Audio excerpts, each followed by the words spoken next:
y que al menos yo no me canso de leer por las implicaciones que tiene para nuestras vidas y por lo que Jesús allí le está diciendo a todo el que estaba escuchando. Mateo capítulo 6, versículo 19.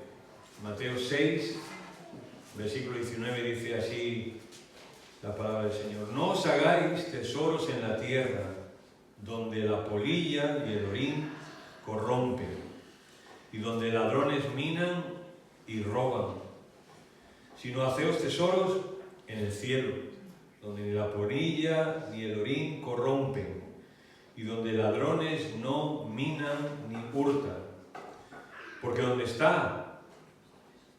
esté vuestro tesoro, allí también estará vuestro corazón. La lámpara del cuerpo es el ojo, así que si tu ojo es bueno, todo tu cuerpo tendrá luz. Pero si tu ojo es maligno, todo tu cuerpo estará en tinieblas. Así que si la luz que está en ti, si la luz que en ti hay es tinieblas, ¿cuántas no serán las mismas tinieblas? Ninguno puede servir a dos señores, porque o aborrecerá al uno y amará al otro, o estimará al uno y menospreciará al otro. No podéis servir a Dios y a las riquezas. Por tanto, os digo, no os afanéis por vuestra vida, qué habéis de comer o qué habéis de beber, ni por vuestro cuerpo, qué habéis de vestir. ¿No es la vida más que el alimento y el cuerpo más que el vestido? Mirad las aves del cielo, que no siembran, ni siegan, ni recogen en graneros, y vuestro Padre Celestial las alimenta. ¿No valéis vosotros mucho más que ellas? ¿Y quién de vosotros podrá, por mucho que se afane, añadir a su estatura un codo? ¿Y por el vestido? ¿Y por qué os afanáis? Considerad los lirios del campo, cómo crecen. ¿Cómo crecen? No trabajan ni cosen, pero yo os digo que ni aun Salomón, con toda su gloria, se vistió así como uno de ellos. Y si la hierba del campo, que hoy es y mañana se echa al horno, Dios la viste así, ¿no hará mucho más a vosotros, hombres de poca fe? No os afanéis pues diciendo qué comeremos o qué beberemos o qué vestiremos, porque los gentiles buscan todas estas cosas, pero vuestro Padre Celestial sabe que tenéis necesidad de todas estas cosas. Pero buscad primeramente el reino de Dios y su justicia, y todas las demás cosas os serán añadidas. Así que no os afanéis por el día de mañana, porque el día de mañana traerá su propio afán. Basta a cada día su propio mal. Amén. Bueno, como digo, quiero hablar de este tema porque yo creo que todos, en una u otra manera, queremos prosperar en la vida. Todos queremos prosperar en la vida, todos queremos que nos vaya bien, nadie quiere tener ningún problema, todos quieren tener un buen trabajo, nadie quiere tener una enfermedad que te complique la vida, nadie quiere tener una situación difícil. No todos queremos, de alguna forma, prosperar, ¿no? Pero, ¿qué es la Biblia que nos dice en cuanto a prosperar? ¿Qué es la prosperidad según la Biblia? ¿Qué es la prosperidad?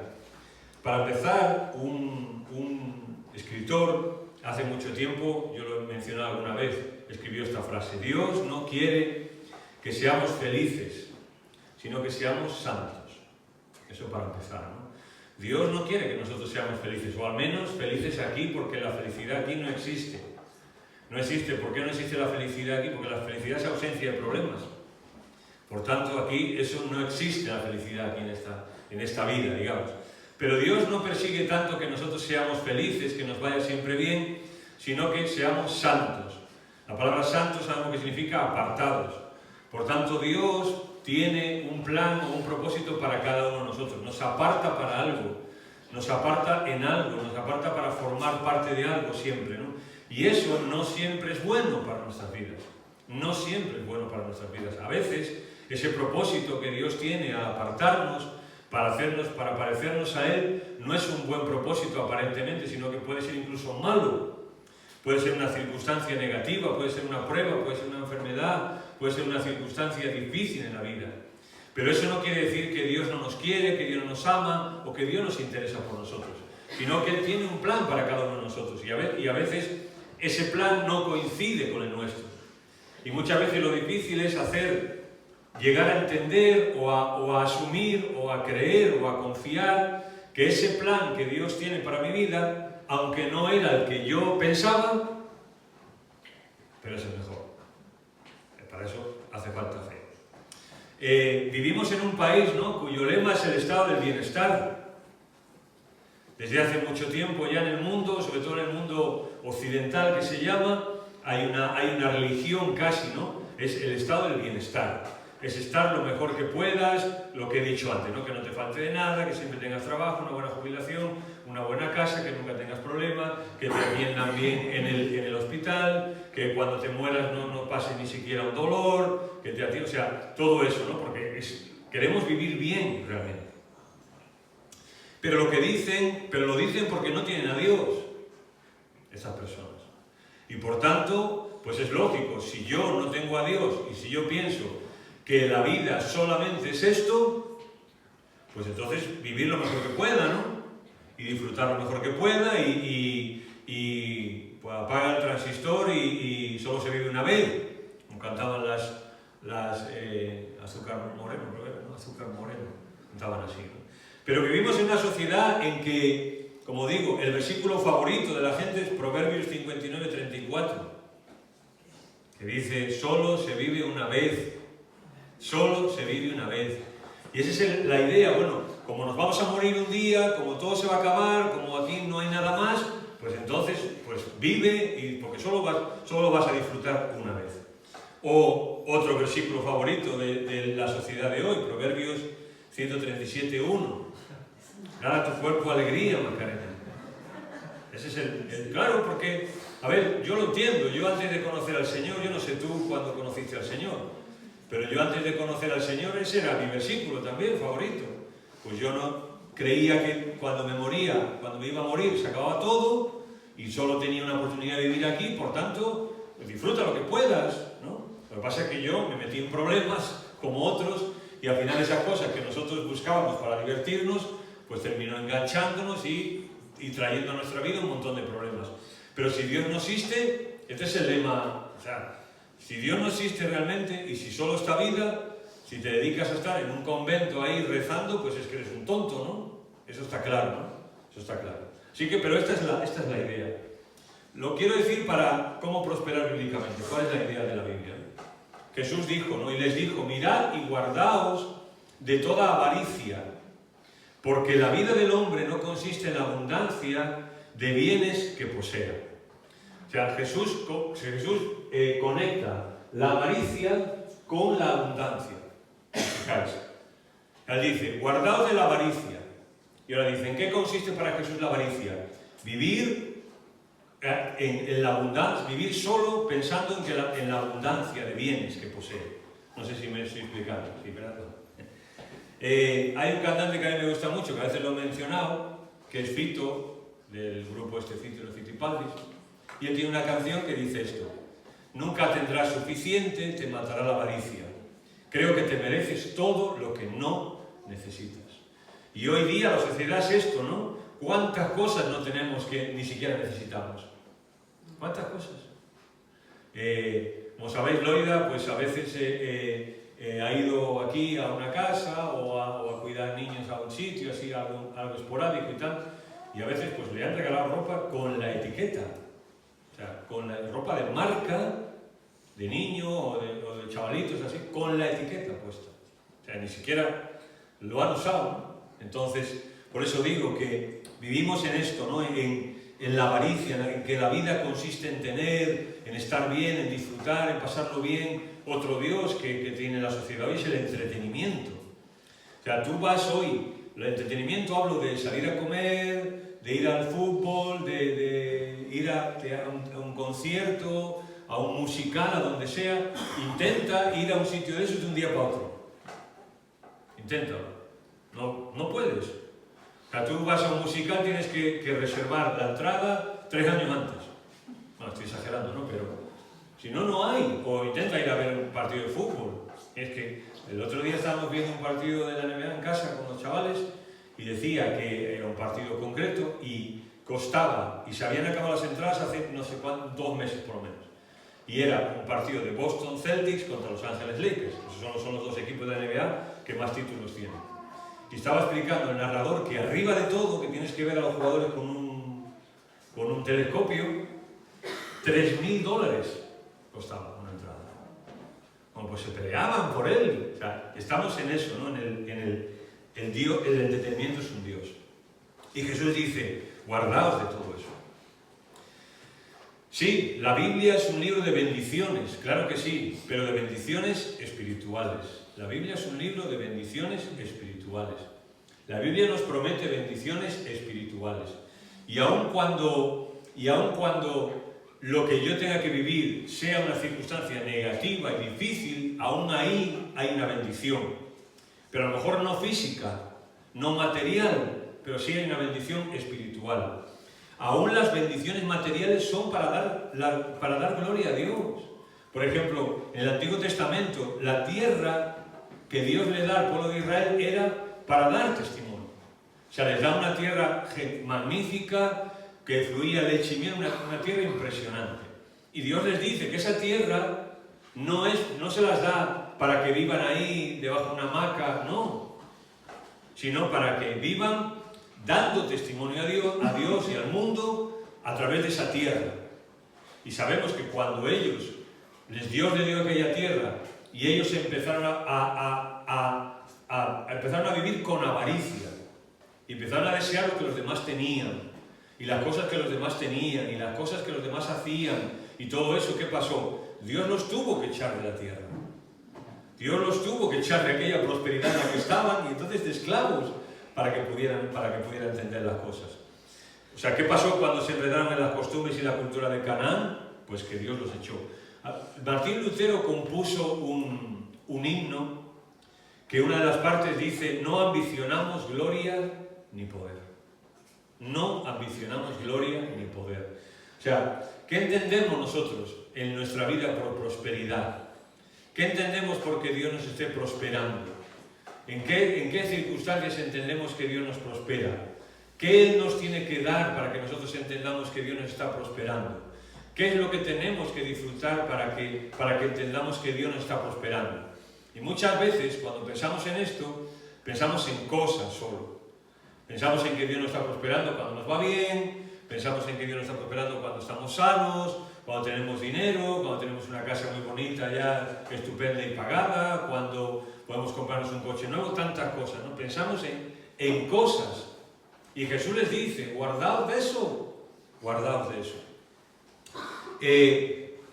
Quiero mencionar algo que citamos el año pasado en el estudio de los martes. No estamos hablando de que Dios no cuide de sus hijos. Claro que Dios cuida de sus hijos. El Señor aquí lo dice, ¿verdad? No os afanéis, porque si Dios cuida a una... Él está usando una imagen muy bonita, lo que está diciendo. Si Dios a una planta, o una flor, o una hierba del campo, que dura nada y menos, o sea, que dura un día, digamos, ¿no? Que puede durar un día o más días, no sé, ¿cuánto dura una? Dos o tres días. Pues dice, si tú ves que eso que Dios hace, se esmera tanto por hacerlo, por vestirlo, por darle colores, porque sea bonito, porque no sé qué, y se acaban 2 días, es el argumento de Jesús, ¿no? Pues cuánto más vosotros, porque Él les dice que el cuerpo es más que el vestido. Lo que está diciendo Jesús es, considera lo que Dios ha hecho, el esfuerzo que Dios ha hecho para levantar esa planta, cuidarla y vestirla así de bonita, cuando en 2 días se muere. Y ahora Jesús le dice, ¿no te va a cuidar a ti más todavía? Ese es el argumento de Jesús. Y decíamos que un autor de teología sistemática dijo acerca del cuidado de Dios y acerca del poder de Dios, que lo que más le impresionaba a él era el hecho de que Dios, lo que más me impresiona, dijo, del hecho de que Dios sea omnisciente, es que Dios asiste al funeral de cada gorrión, decía él. Porque un pájaro no se cae sin el permiso de Dios, no muere sin el permiso de Dios. Así que él decía, si la Biblia me dice que Dios asiste al funeral de cada gorrión que muere, gorrión es el pajarito que tú puedes por ahí más pequeñito, es el que nada, hay patadas de ellos, ¿no? Hay otros que están en periodo de extinción, pero gorriones hay patadas. Bien, pues él decía, ¿cómo no va a cuidar de mí? Y esto es lo que está diciendo Jesús, no le está diciendo a ellos, mirad, no os hagáis tesoros en el cielo, en la tierra, haceros tesoros en el cielo. Y ahora le dice, y no os preocupéis por lo que tenéis, pues si tenéis más, si tenéis menos, si estáis así o allá, porque Él tiene un propósito, ahora lo vamos a ver, ¿no? Él tiene un propósito distinto para vosotros. ¿Somos hombres y mujeres de fe?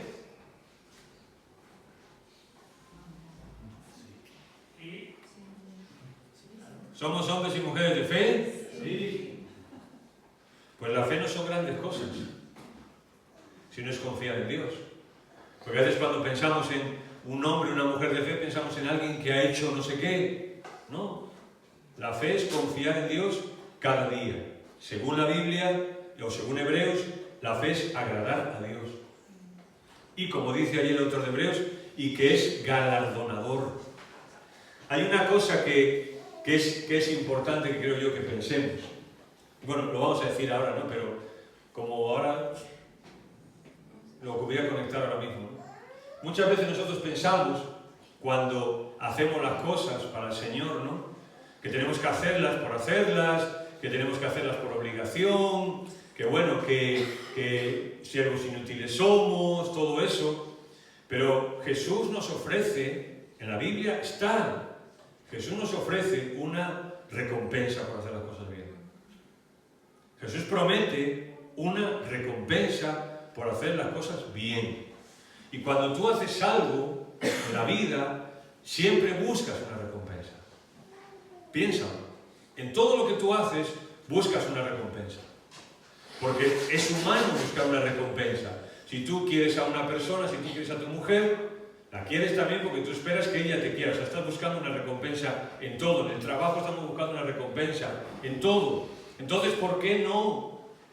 ¿Por qué a veces pensamos que en la iglesia o cuando hacemos algo para el Señor no tenemos que tener también esa motivación de que un día vamos a recibir una recompensa y unas palabras de parte del Señor? Vamos a hablarlo ahora, pero quiero que lo vayas pensando, ¿no?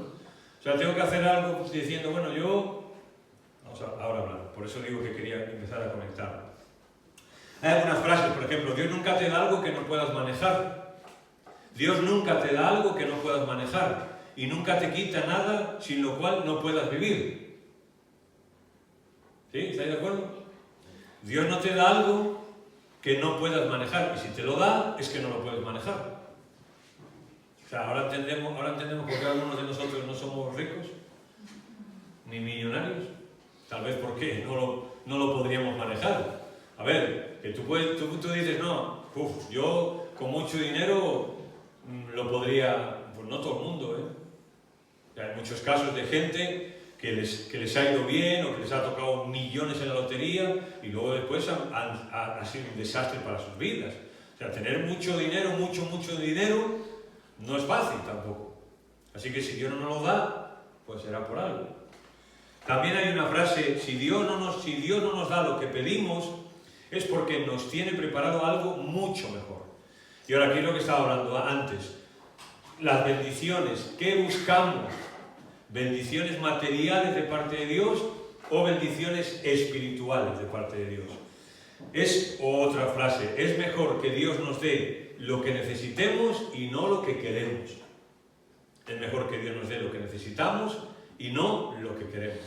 ¿Por qué? Porque Jesús les advierte también a ellos, a los que estaban escuchando, cuidado con las riquezas, cuidado con estas cosas, cuidado con perderte en esto, cuidado con buscar desesperadamente esto, cuidado con olvidarte de Dios, del reino de Dios, de lo que tú eres, cuidado, ¿no? Y al final es cuando les termina diciendo, buscad el reino de Dios.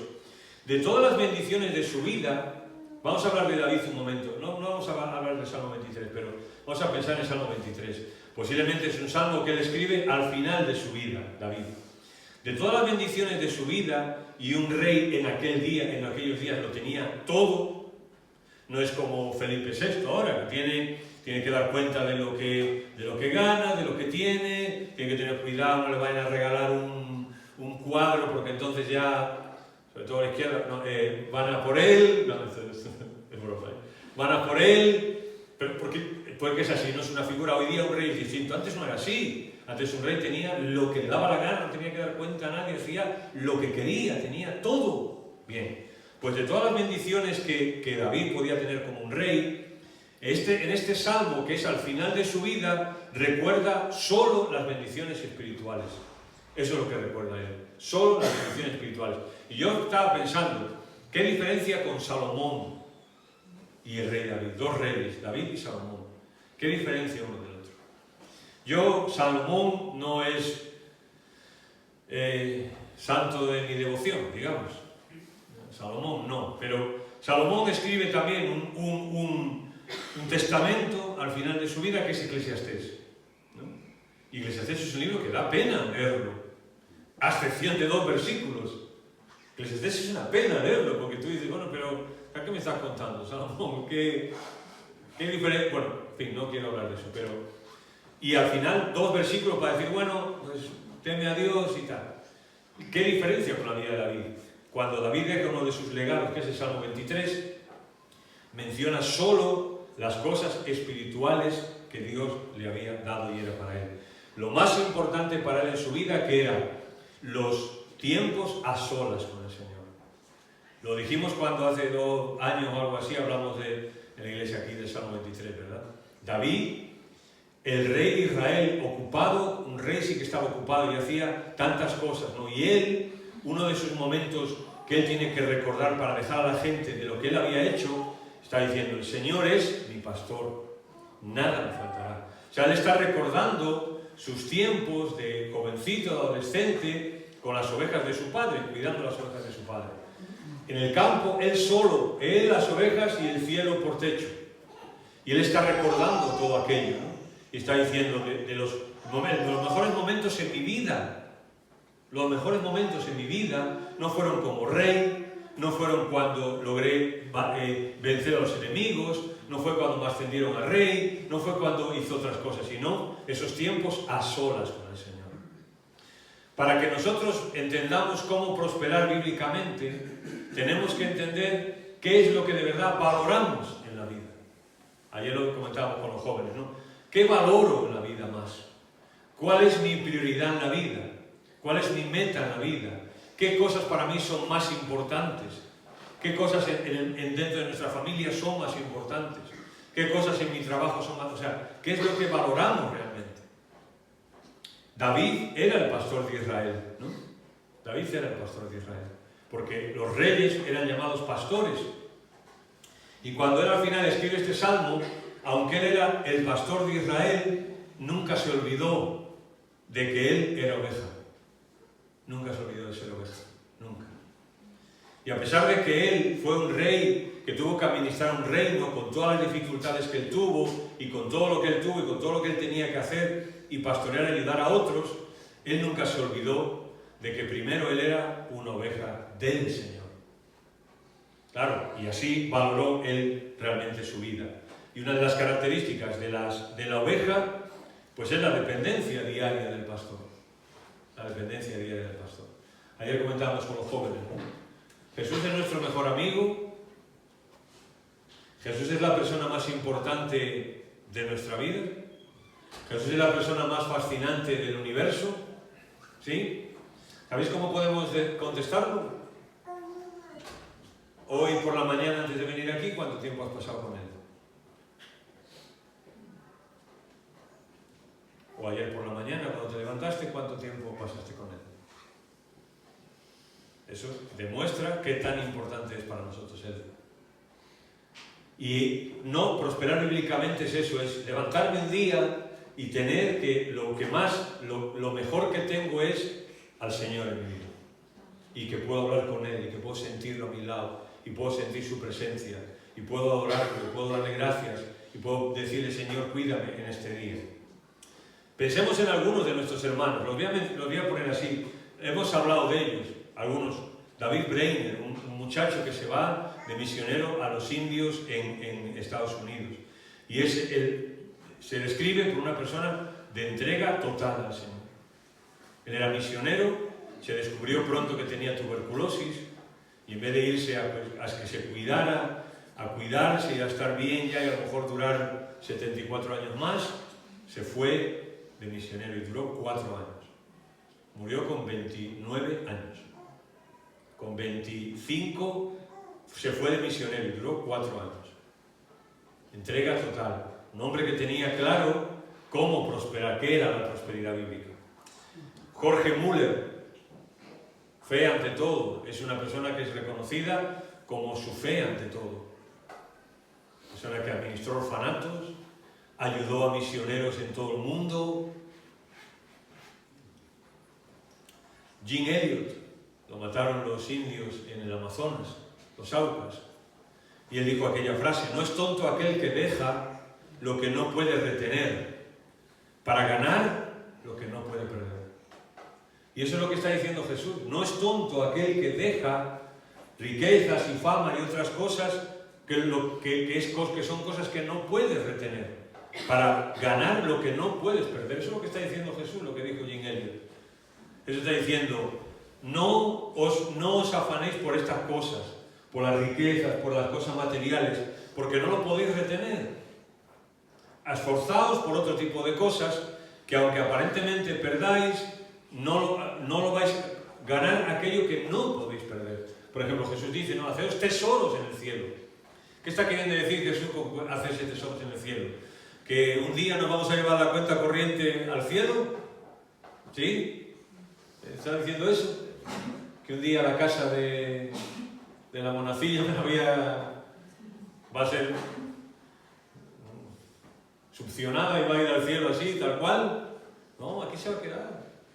Aquí se va a quedar, eso es lo que está diciendo Jesús. No, haceos tesoros en el cielo. ¿Cómo? Pues a través de lo que hacemos. Por ejemplo, venir un domingo por la mañana aquí, cuando podíamos estar en otro sitio, ¿no? Venir aquí y adorar al Señor y darle gracias al Señor y participar con nuestra ofrenda y con nuestra alabanza. Lo que hemos hecho hoy es hacer tesoros en el cielo. Eso es hacer tesoros en el cielo, lo que hemos hecho hoy. Hudson Taylor, 50 años en la China, pierde a su mujer, a 2 de sus hijos, y al final de su vida llega a Inglaterra y le preguntan si valió la pena hacer tanto sacrificio por el Señor y por la obra de Dios.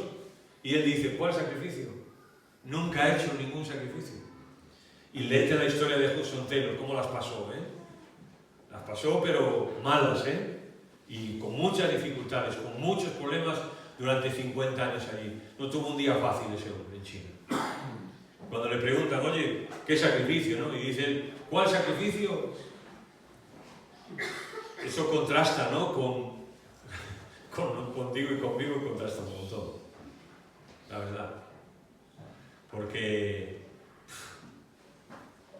a veces pensamos que el simple hecho de venir aquí ya es un sacrificio, ¿no? Bueno, leer todos esos nombres que os he puesto ahí, o John Bunyan, el escritor de El progreso del peregrino. Le dijeron que si dejaba de predicar y de hacer ciertas cosas, no iba a estar en la cárcel y podía estar con su mujer, una hija ciega que tenía, etc. Le dijo que no, y pasó años en la cárcel, de forma que casi ni conoció a sus hijas, ni a su... Ahí estuvo, en la cárcel. Dejar a su familia sola por su fe. A prosperar bíblicamente. Pensemos, ¿no? ¿Qué entendemos por prosperar bíblicamente? ¿Qué entendemos porque Dios nos bendiga? Y ahora vamos a hablar un momento de esto. El Antiguo Testamento, Dios llama a gente que tiene mucho a perderlo todo. En el Antiguo Testamento vemos esto. Por ejemplo, pensemos en Moisés. Moisés no que lo tuviera mucho, que tenía todo. Y sin embargo Dios lo llamó a perder todo. Aquellos que servían en el Antiguo Testamento no tenían herencia. No podían tener un terreno, no podían tener una casa, no podían tener una propiedad. Dependían del Señor y de las ofrendas que el pueblo daba para el Señor. Y ellos, una parte era para ellos. Nuevo Testamento. Dios llama a hombres, ¿verdad? Apóstoles, también a perderlo todo y a morir por su causa. Léete el Nuevo Testamento, ¿no? Y léete la historia posterior que hay, ¿no? de los apóstoles y toda la gente. Lo perdieron todo. Perdieron por perderlo, perdieron hasta su vida. Hasta su vida la perdieron. ¿Cuál debe ser la meta de nuestra vida? ¿Cuál debe ser la meta de nuestra vida? ¿Cuál es la prosperidad que nosotros tenemos en mente? Déjame hacerte una pregunta. Si Dios te dijera, imagínate, ¿no? Que Dios fuera algo así como Aladín y la lámpara maravillosa, se llama, ¿no? Sí, maravillosa. Vale. Y ahora Dios te dijera, te voy a conceder un deseo. ¿Vale? Piénsalo. Dios viene ahora y te dice, Jerónimo, Dios te dice, te voy a conceder un deseo. O a Dani, o a Saulo, es un deseo. ¿Qué pediríamos? No hace falta que lo digáis. ¿Qué pediríamos? Piénsalo un momento. ¿Qué pediríamos? ¿Eso te involucra a ti? ¿Lo que has pedido te involucra a ti? ¿Involucra a otras personas? ¿Involucra a Dios? ¿Involucra algo que harías para Dios? ¿Algo que estarías dispuesto? ¿Cuál es el deseo? Bueno, no te lo voy a preguntar, evidentemente, pero que lo pienses. Dios nos da nuestra vida y bienes para invertirlos en su reino, para gastarlos para Él y para vivir con perspectiva eterna. Mirad, cuando uno hace lo que Jesús dice de hacerse tesoros en el cielo, de cuidar nuestra vida, de lo que vemos, de que practicamos, cuando buscamos primeramente el reino de Dios, al final eso lo que hace es darte una perspectiva en la vida eterna. Por ejemplo, ¿no? Estaba allí en estos días en Murcia y estaba hablando con una persona y esa persona me decía que, bueno, ya está jubilado y él estuvo trabajando en un sitio de militares, en la cafetería de una especie de cuartel, no sé, en fin, lo vi por fuera, tipo cuartel, supongo que sería algo así. Y estuvo trabajando de camarero, ¿no? Para los militares. Y él decía, ¿no? Me decía que él tenía otro trabajo antes y una serie de cosas y él oraba para que él quería tener un trabajo que pudiera testificar del Señor. De joven, siendo joven. Le digo, Señor, yo quiero un trabajo que pueda testificar de ti. Bien. Y el Señor le dio este trabajo donde, imagínate, todos los días venían los mismos militares, se conocían, entraban unos, salían otros, y dice que tuvo pues cientos y cientos y cientos y cientos de oportunidades durante 34 años de testificar. Y él me encantó, ¿no? Porque él me decía, yo salía de mi casa para trabajar, decía, yo no sentía que iba a trabajar, decía él. Yo salía de mi casa y iba al trabajo y yo me sentía como el apóstol Pablo.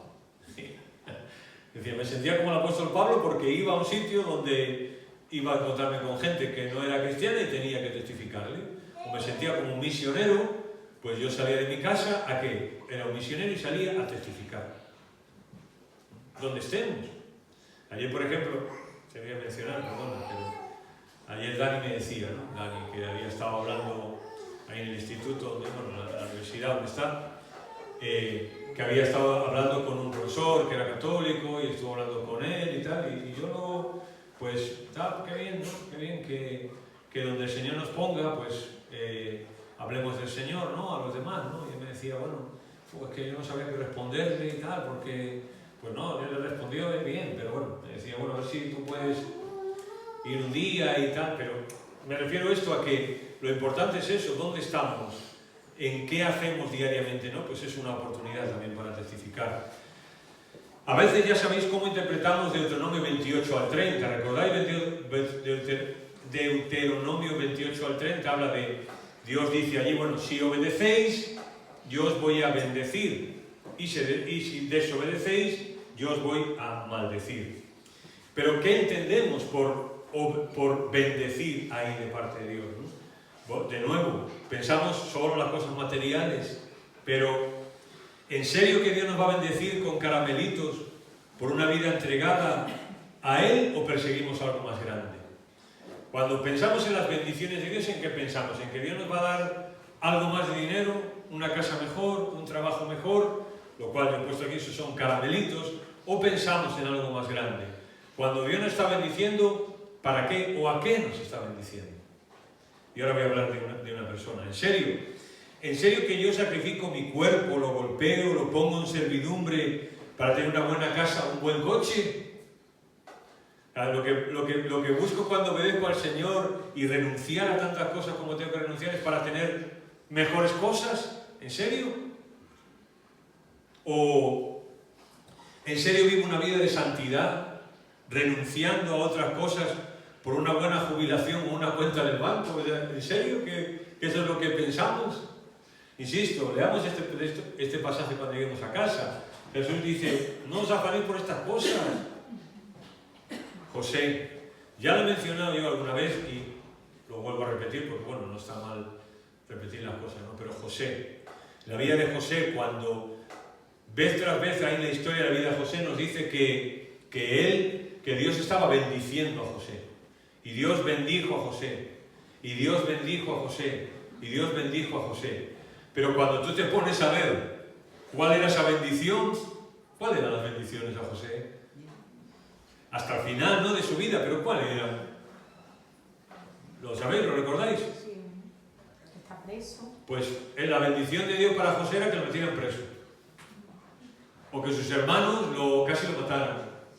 O que lo vendieran como esclavo. O que la mujer del faraón le quiso hacer... En fin. Esas eran las bendiciones, esas son las bendiciones. Pero claro, cuando vemos el texto, vemos que lo que allí a veces, en alguna ocasión dice es que cuando luego después hay una circunstancia difícil, vemos que lo que dice el texto hebreo es, y Dios empujó a José.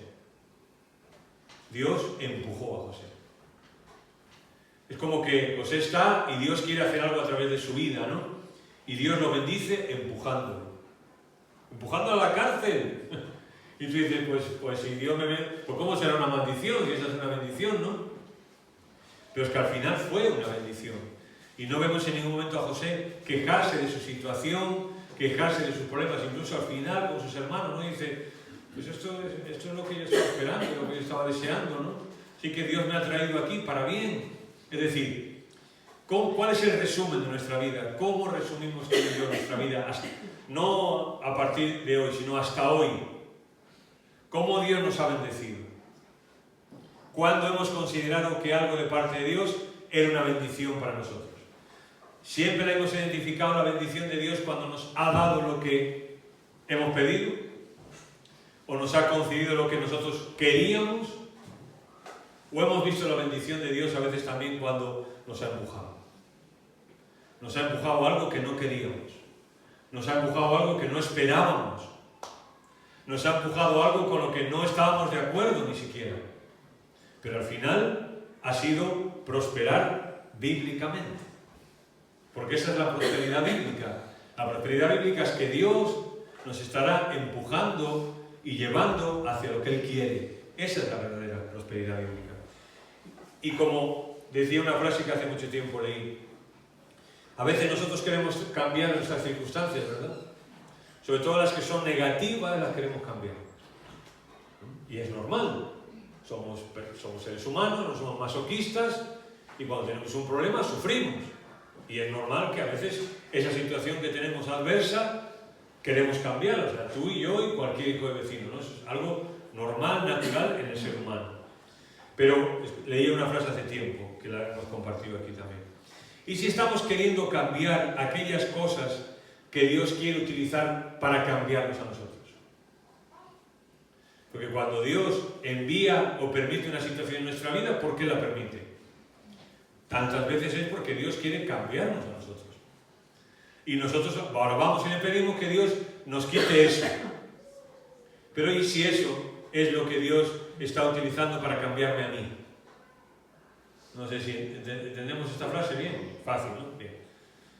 Glorificar a Dios es nuestra meta más alta. Es nuestra meta más alta. En la Biblia, Dios se glorifica Él mismo. Incluso en la Biblia se asocia que cuando Él al pueblo de Israel le dice que los va a bendecir a ellos, dice que los va a bendecir por causa de sí mismo. Dice, por honor a mi nombre lo hago.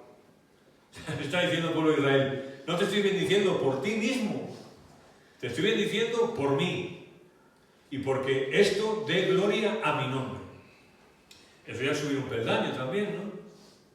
Pero claro, yo puedo decir, oye, si Dios permite una circunstancia que yo tengo negativa en la vida y Dios lo que busca es glorificarse Él, ¿no? La pregunta es, ¿dónde quedo yo? ¿Dónde está mi bienestar? ¿Dónde están mis derechos? ¿Dónde está lo que a mí me importa? ¿Dónde están esas cosas? ¿Sabes? ¿Dónde tienen que estar esas cosas? En segundo, ¿no? Es decir, Dios busca su gloria por amor de su nombre con todo lo que permite y hace con nosotros. Nuestros derechos, nuestros privilegios, eso está debajo de eso. Eso está debajo de eso. Y cuanto antes lo entendamos, mejor. Cuanto antes lo entendamos, mejor. Glorificar a Dios es ser capaces de apreciar las cualidades de una persona. Glorificar es ser capaces de apreciar las cualidades de una persona u objeto. Cuando tú ves tienes una joya de tu abuela, pues tú glorificas eso, o sea, porque aprecias el valor que eso tiene, material, sentimental. Es ver la belleza de algo que lo hace diferente, único y atractivo. Eso es glorificar, según el diccionario. Glorificar a Dios, entonces, ¿qué sería? Es poder ver que nadie es como Él. Eso es glorificar a Dios. Ver que nadie es como Él. Que Él es el mejor. Como dicen aquí, no, el más mejor. Que nadie puede hacer las cosas como Él. O sea, yo las voy a hacer mal seguro, pero nadie puede hacer las cosas como Él. Eso es glorificar a Dios. Es que Él es distinto y especial. Que Él es bueno y que su amor es incomparable. Eso es, ¿no? ¿Por qué? Porque si te das cuenta, con esta definición de glorificar a Dios, yo estoy poniendo el enfoque ¿dónde? En Él, no en mí. En Él, no en mí. La gloria de Dios no es otra cosa que la belleza de Dios. ¿Y cómo prosperar bíblicamente? Entendiendo esto. ¿Cómo prosperar bíblicamente? Entendiendo que todo ya lo tengo. Ya lo tengo todo. Ya. Eso es cómo entender la prosperidad bíblica. Es entender que ya lo tengo todo. Dios no me tiene que dar nada más. No me tiene que bendecir de ninguna manera más. No tiene que prosperarme de ninguna manera más. Ya lo tengo todo. Ya lo tengo todo. Y un día también voy a estar con Él. Y un día también voy a estar con Él. Y estos días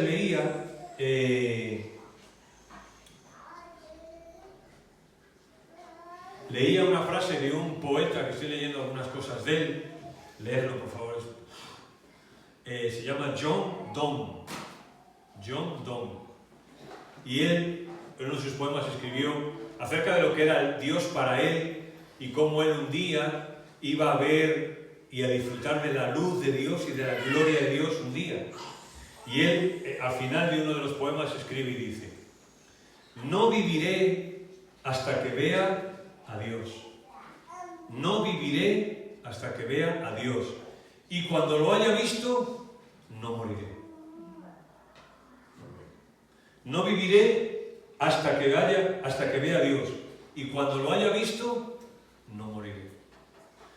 Así que ¿por qué andar persiguiendo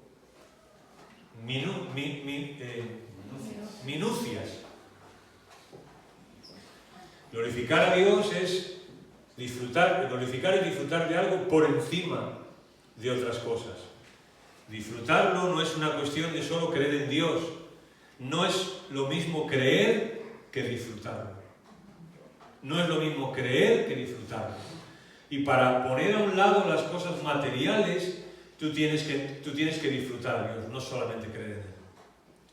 Porque si tú y yo no disfrutamos a Dios, solo creemos en Él, habrá otras cosas de las que querramos disfrutar y que ocuparán el lugar de Dios.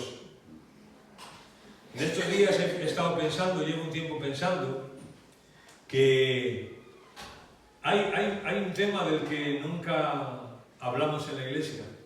Bueno, sí hablamos. Bueno, lo voy a explicar. Hay un tema del que nunca hablamos en la iglesia, de la idolatría. Sí hablamos para hablar de quién. De los demás, ¿no? De los católicos sobre todo. Pero la Biblia, cuando habla de la idolatría, habla de los católicos. Juan estaba tan despistado en su primera carta, ¿no?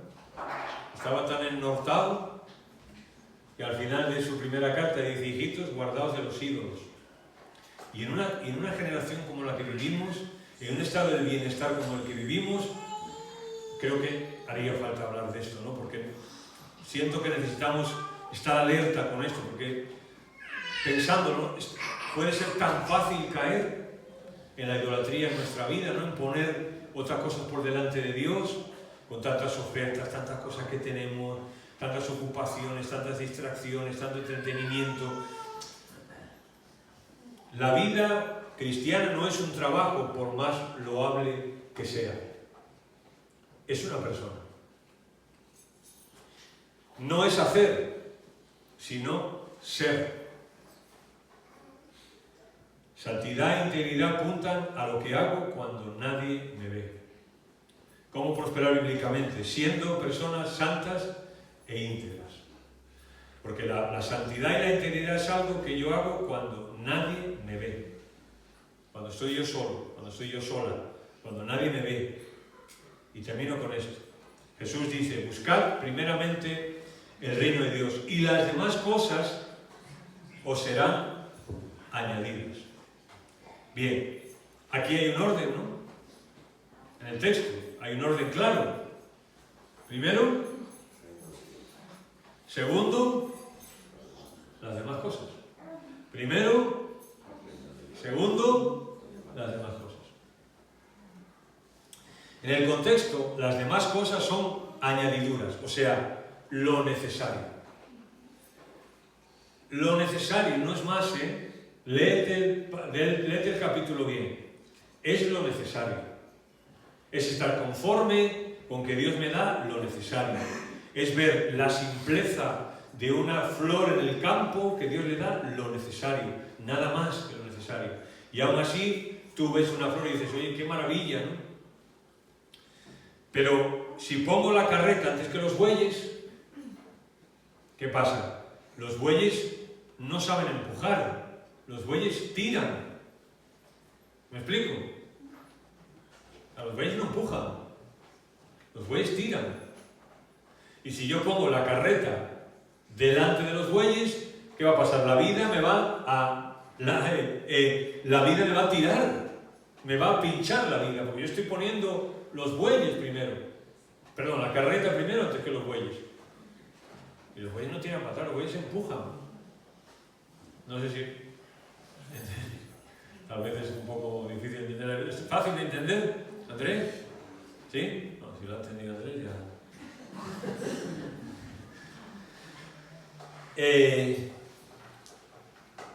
Hay una predicación que yo escuché hace mucho tiempo que se titulaba así: mi granero se ha quemado, ahora puedo ver la luna. Mi granero se ha quemado, ahora puedo ver la luna. Basado en aquel que hizo, que quería construir graneros y más graneros y no sé qué, ¿no? Y a veces estamos tan ocupados, ¿no? en otras cosas que nos olvidamos, ¿no? de ver. Y el rey David, volvemos al rey David un momento, el rey David, un hombre que tenía todo y un palacio enorme, disfrutándolo con tropecientas habitaciones, seguro. Y él escribe el Salmo 8. Y no dice: cuando veo el techo de mi palacio y las pinturas y las lámparas que en él hay, digo... ¿Dijo eso? No. Dijo: cuando veo los cielos, obra de tus manos, y el cielo, y lo que tú creas, te digo. ¿Por qué dice eso David? Porque David pasó muchos años con el cielo como su techo, siendo pastor con las ovejas, teniendo comunión con Dios y viendo que lo que Dios podía hacer era mucho más importante que lo que él podría hacer. Y cuando él vive en un palacio, como vivía como rey ya, y tiene que componer un salmo, no compone un salmo a su casa que él había construido, sino que compone un salmo a la casa que Dios le había construido. No dice, qué bonita casa tengo, ¿no? Sino dice, cuando veo el cielo digo, Señor, ¿qué somos? No sé si entendemos la... Y esto lo explicamos hace poco y terminamos con esto también. Cuando Jesús dice, ¿no? Todo el que pone la mano en el arado no puede mirar hacia atrás. Y hemos explicado a veces alguna cosa con esto, pero Conrado nos ayudaba hace un tiempo, ¿no? Con esto. ¿Cuál es la imagen? La imagen es, había posiblemente unos mulas o bueyes o lo que sea delante, y el agricultor agarraba las asas y tenía que ir así, ¿no? Tenía que ir así y iba haciendo un surco. Pero ¿qué pasa? Si tú mirabas a un lado o hacia atrás, ¿cómo ibas a hacer el surco? Torcido. Tú miras atrás, pues al final es como cuando tú vas en el coche, ¿no? Y ahora de repente te entra un mensaje de WhatsApp y te pones a ver el móvil. Te ha pasado, ¿no? De repente ves que te has ido para este lado de la carretera o para el otro, ¿no te has pasado? ¿No te ha pasado? ¿Por qué? Porque no miras, estás mirando para otro lado. Entonces te desvías. Pues esto es lo mismo, ¿no? Al final lo que dice Jesús es, si ponemos nuestra mano en el arado y miramos a otro lado donde no sea el Señor, pues al final nuestro surco va a ir torcido. ¿Cómo prosperar bíblicamente? Bueno, miremos hacia atrás cada uno. Cada uno sabemos, ¿no? ¿Qué surco hemos hecho?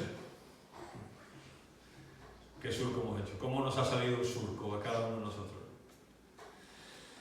Si buscamos al Señor y el reino de Dios, el surco va a salir derecho. El surco va a salir derecho. Aunque a nosotros nos pueda parecer torcido, el surco va a salir derecho. ¿Cómo prosperar bíblicamente? Pues viviendo para Él, viviendo en santidad y en integridad, y buscando primeramente y segundamente y terceramente y cuartamente el reino de Dios. Y lo demás será añadido, lo necesario.